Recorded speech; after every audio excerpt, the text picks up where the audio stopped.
It took longer than expected, but a familiar face returned to victory lane at Dover Motor Speedway.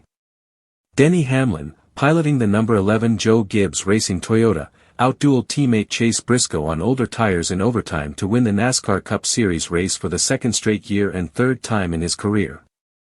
After enduring several late race restarts and a weather delay, Hamlin emerged as the victor, notching his fourth win of the season, most among all drivers, and the 58th of his Cup career, placing him 11th all-time. "This team did an amazing job," Hamlin said after the race. "Dover was never kind to me early in my career, so to win here back-to-back is really special."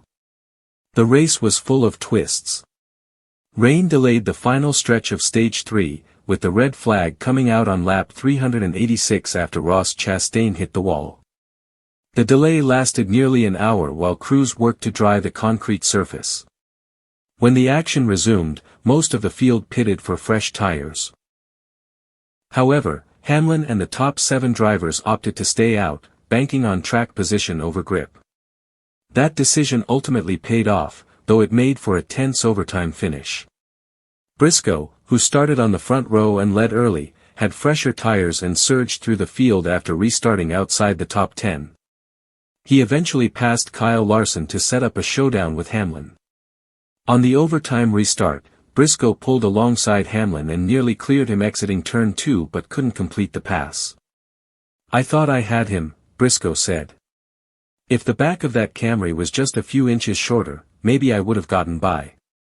Chase Elliott, who was awarded the pole after qualifying was cancelled due to rain, won Stage 1.